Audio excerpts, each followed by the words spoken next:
Hey, everybody. Welcome back to the End in Mind podcast. I'm your host, Caitlin, and I'm super excited to welcome our guest, Elle, here today. Thanks so much for being with us, Elle. Thanks so much, Caitlin. I'm really excited to be here with you today and excited to have a chat together. Me too. Our first conversation was so great. It was amazing to learn about you. So, can you start off by telling our listeners a little bit more about yourself and what you do? Okay, well, I'm a bit of a serial entrepreneur. I have numerous businesses in wellness, hospitality, and the property sectors. I had worked in corporate in my early career. I was a young mum and had to make ends meet and kind of got out there and hustled and did side hustles and did what I needed to do. But I always knew that I wanted to work for myself very early on. And I kind of made myself unemployable. I think we all say as entrepreneurs, we can no longer go back and work for anybody else. So, um, so I have numerous very successful businesses. It wasn't always that way. I'd had some partnerships, as most people, when they go through businesses, you have legal troubles, you have partnerships that go south.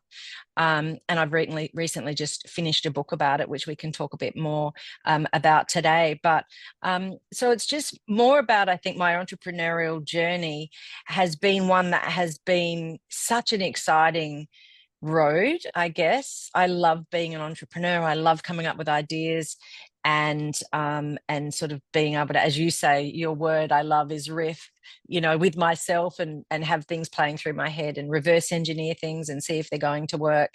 And I get excited by that thrill of the chase. And sometimes I have to rein myself back in a little bit.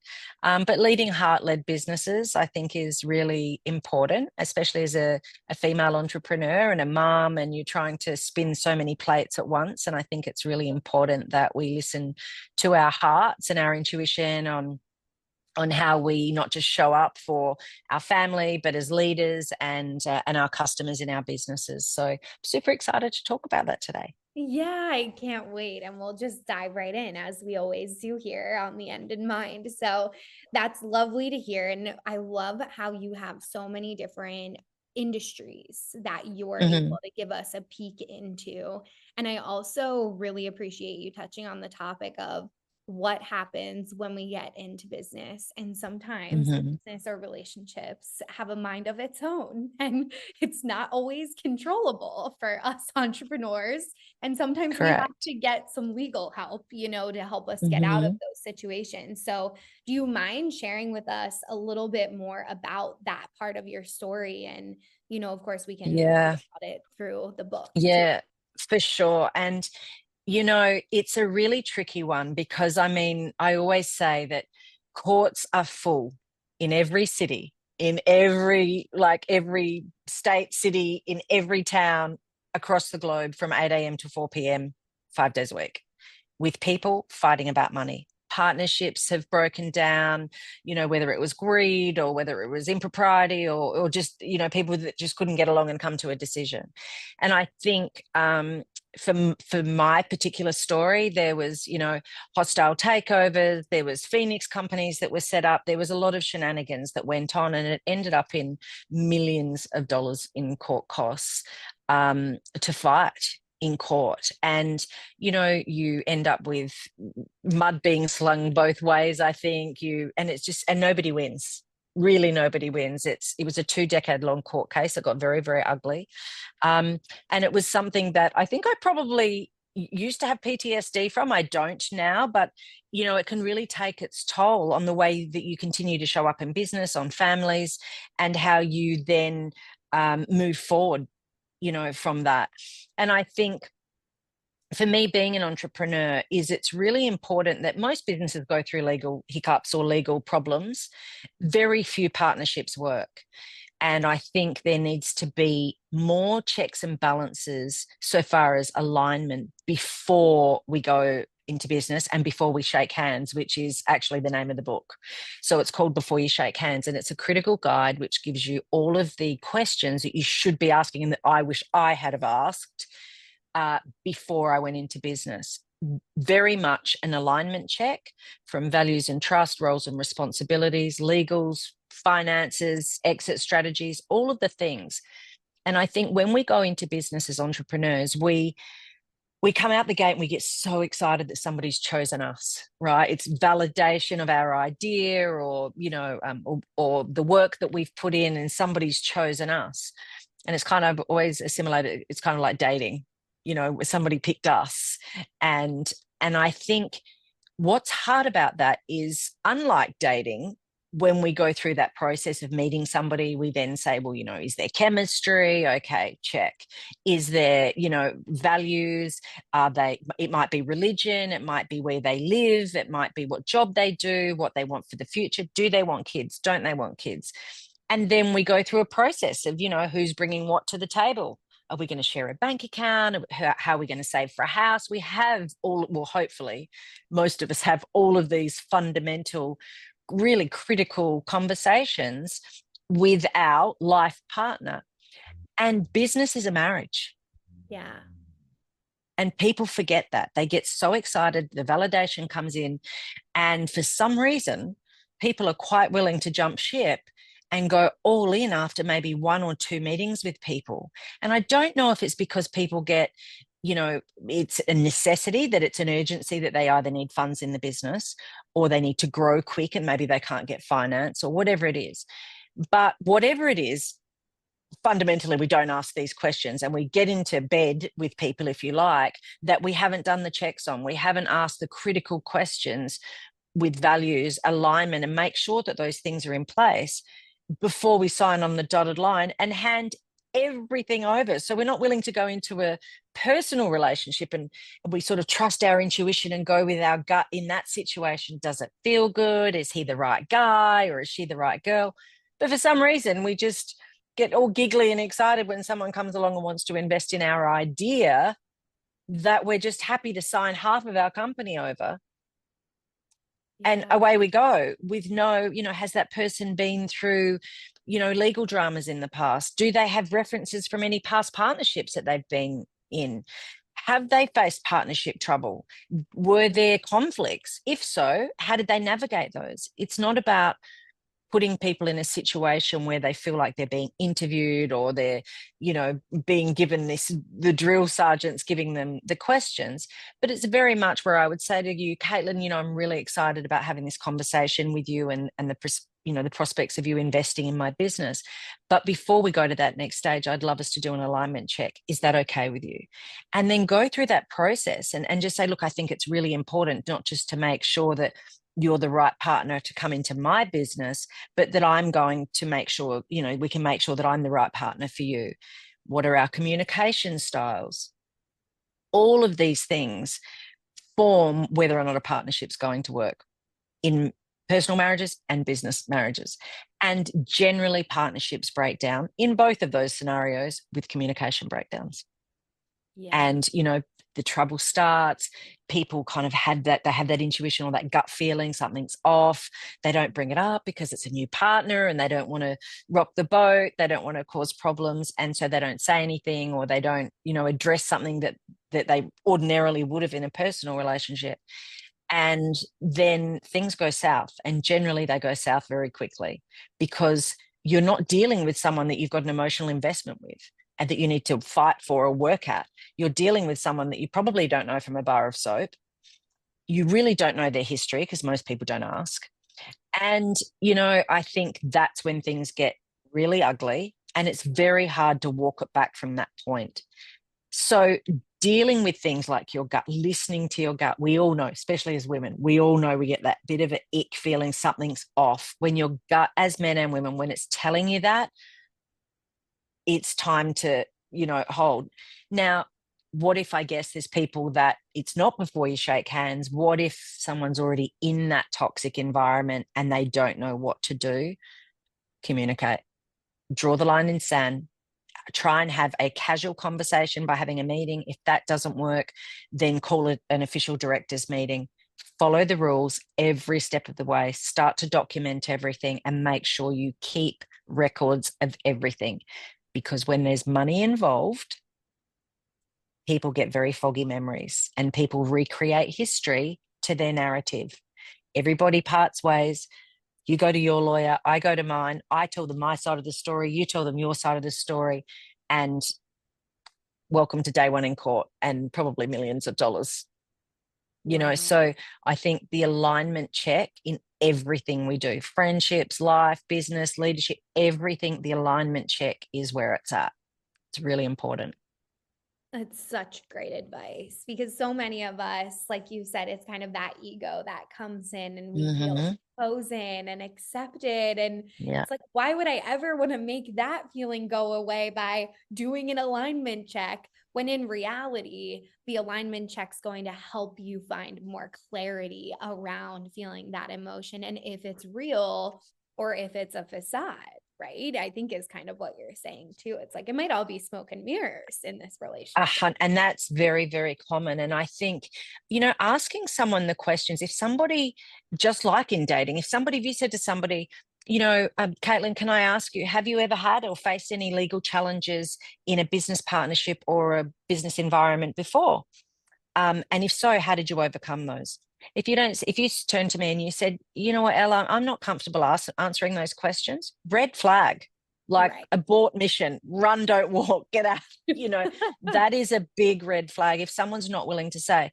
Now, I don't really, and I've said this so many times over, I'm not interested in the nitty gritty of your court case or your legal dramas. And you can say this to the person. I don't want to get into the fundamentals of what went down, but I really want to find out more about how you overcame that obstacle, because you want to know what people's battle scars are, right? You want to know when you're in the trenches and it gets into the nitty gritty, how they're going to fight and Yeah. how they're going to fight for the business and how they overcame that, and whether they're going to be a good partner and whether they're a great communicator. So if you say to somebody, would it be okay? Have you got any references that I can contact on that, from any past either business relationships or business partnerships? That would be great. If somebody says, oh, I don't really have anyone that's going to vouch for me, again, red flag.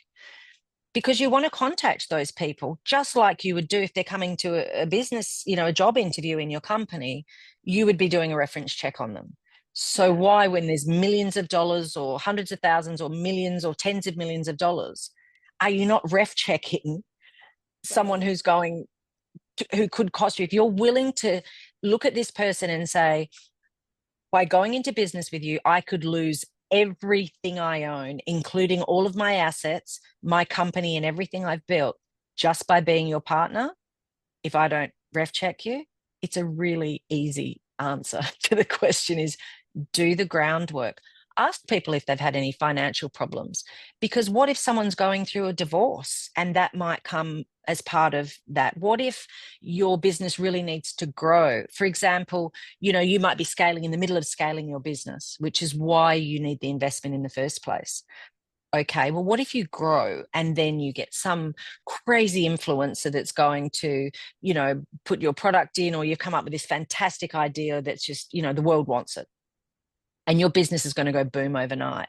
You have to scale. You need a warehouse, you need this, you need that.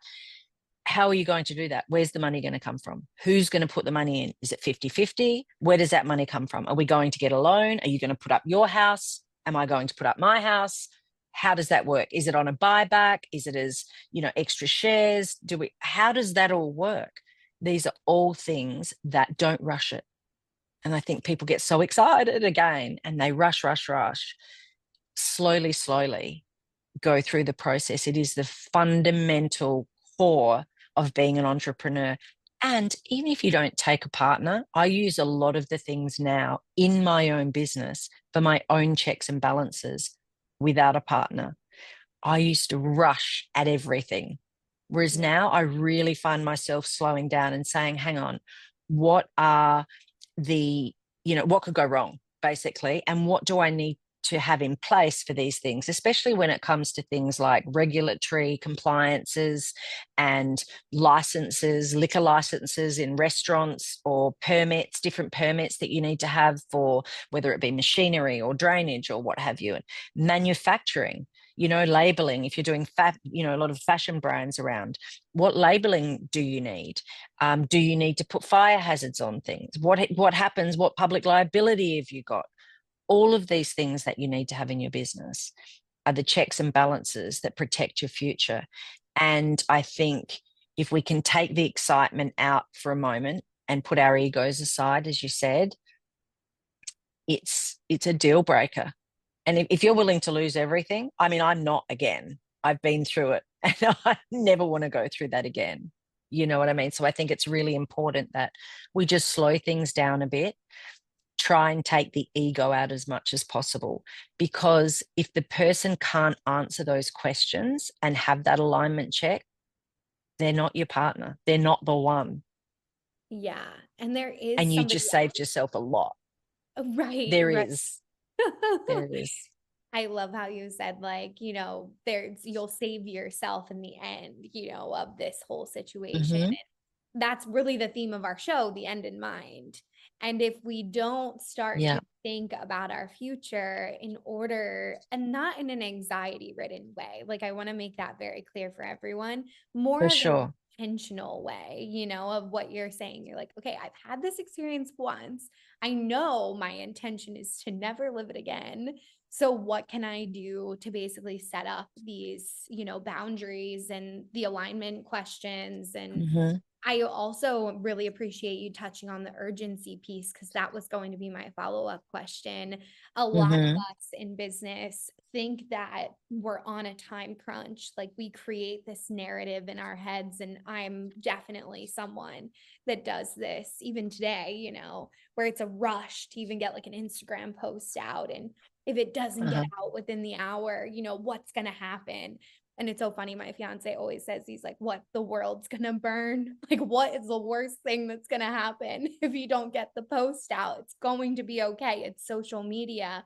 But we create these pressure points because we Yeah. think, I believe it's a facade. Like, if we don't do it then everything else will get thrown off, right? The entire day is a wash, or we build it up in our heads to kind of have it be a domino effect. Would you say that that's your experience with it? And what do you think that, Absolutely. yeah, stems from? Yeah, I think it stems from being an entrepreneur.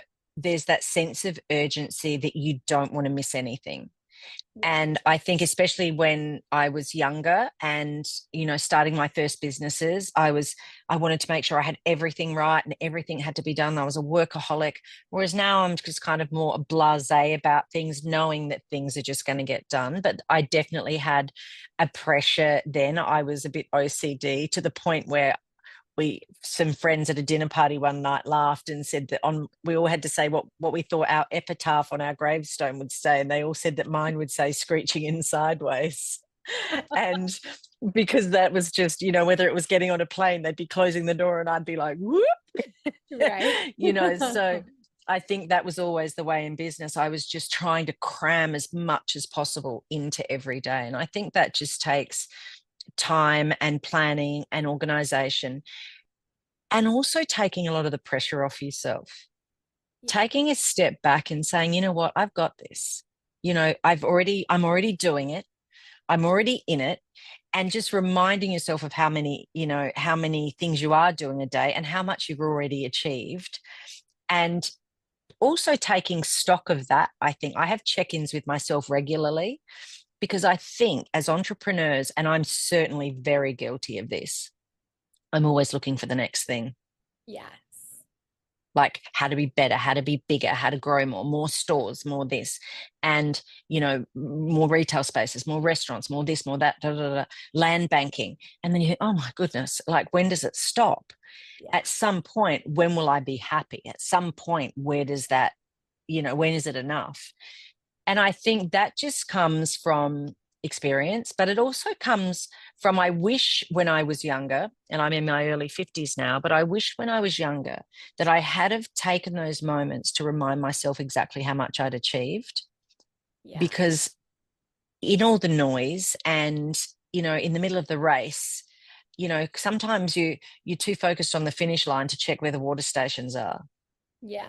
And you need to sometimes just sit down, take a break, take a rest, and have time for you. And I think they have that old saying where, when they do interviews with people in nursing homes when they're 80, and people don't say, I wish I worked more. Yeah. They say, I wish I spent time with my friends and my family and doing things I love more. So that's very much, I guess, how I treat my business now, I'm customer first focused, but I'm also staff first focused, two very important areas of my business. And I think as a leader, being able to show up for both your staff and your customers is equally as important as showing up for yourself. Yeah.